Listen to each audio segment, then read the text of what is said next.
routine du 9 à 5, du lundi au vendredi. J'avais le goût de relever d'autres défis. C'est un cours un peu particulier.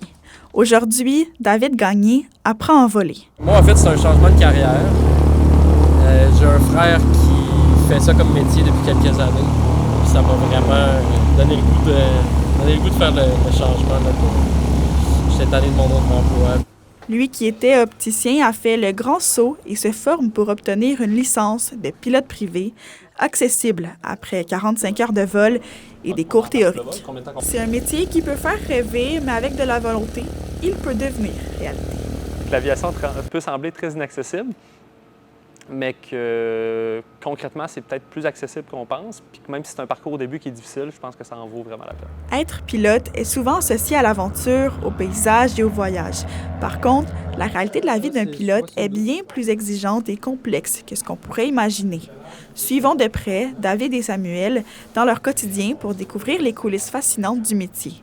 Tout commence dans la salle de briefing. Hey, ben David, c'est quoi une bonne météo pour Une bonne météo, c'est une très bonne visibilité, des plafonds qui sont élevés, pas de givrage, pas trop de turbulence. Puis, ben, dépendamment, un bon vent de dos, ça aide toujours quand tu vas à la destination, tu vas plus vite. Ce qu'on se rend compte, c'est qu'en fait, la couverture est à few, ce qui veut dire en fait qu'il y a très peu de nuages. Une fois le briefing terminé, direction le tarmac. Ici, on vérifie que tout fonctionne bien d'un point de vue technique.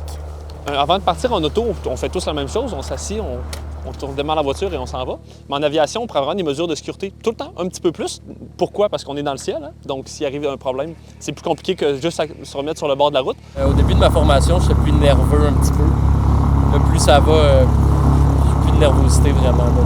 La baisse de nervosité ne doit pas rimer avec un comportement relâché. Les pilotes doivent être attentifs à leur environnement pour protéger l'avion.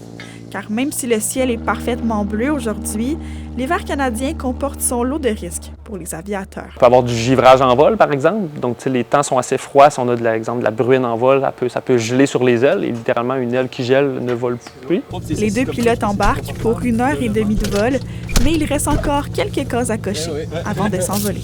Before starting engine checklist. Suivi des vols, c'est fait? C'est envoyé. T'as mis quelle heure de départ, quelle heure d'arrivée? J'ai mis 13h30 départ, arrivé 15h30. Roger. Pre-flight expansion. Complete. Doors and window. Closed. Seats. Adjusted lock. Dès que les roues quittent le sol, la charge mentale devient pesante pour le pilote. Samuel a préparé une mission corsée pour David. Il doit atteindre différents points de vol. Sans l'aide de l'instructeur, il devra gérer l'appareil tout en s'orientant et en prévoyant l'heure exacte d'arriver au point de vol. C'est vraiment la charge de travail en fait là, qui est très très grande. Lorsque tu pilotes, tu es en déroutement, souvent une question d'altitude. On se trouve à pas bien voir ce qui nous entoure, surtout quand on est dans du relief comme on était tout à l'heure. Donc les points de repère sont pas évidents à repérer au loin. On les voit pratiquement quand on passe dessus.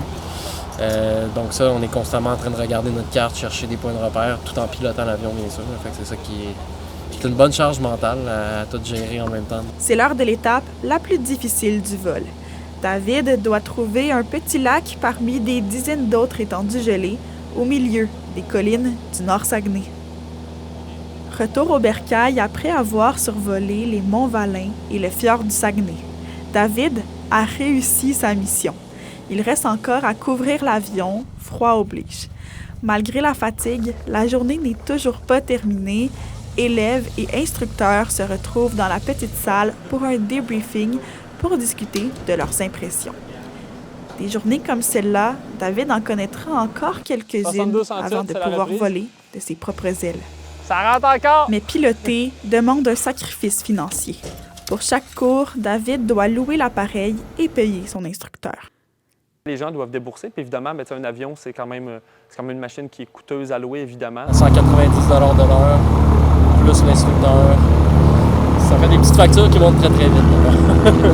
C'est par contre un choix que David ne regrettera jamais. Qu'est-ce qui me fait triper? Les paysages, le sentiment de liberté un peu.